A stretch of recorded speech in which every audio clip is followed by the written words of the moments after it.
اللي منقذني دائما من اجوع بالليل. فما طول انه نعسان واريد ارجع انام فخل اخذ لي مشروب طاقه. اما اغلب المنتجات اللي هنا هي مقاطعه، فاحسن شيء نتجه للشرب. طبعا عبالي اخذ لي نستله، بس اريد احذركم ان هاي دويتشي كوكي هاي معناها لحم خنزير، فهاي ما يصير ناكلها. طبعا النهاية كلش طيبة، انصح بيها. كل هذا بس كم سمدة بيها صلصتين اللي هي تكون الجبن، يعني صراحة كلش طيبة. وهنا هاي الصلصة يعني تاكلها من نانجة. فهنا اكو هاي الجهاز ينزل لك ماي نار، فاول ما ندير الماي ونخلص نشيلها وننتظرها. هسه نجهز الخلطات. اول وحدة الجبن، ثاني وحدة هاي الحارة شوية حط زيادة يصير بيها.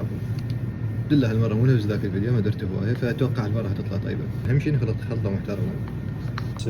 جرب هاي، أنا أول مرة أجرب الليمونة. سمي بسم الله. طعمها نفس مال التايجر، ما يختلف عنه شيء. بس هذا عشاء يا رجال.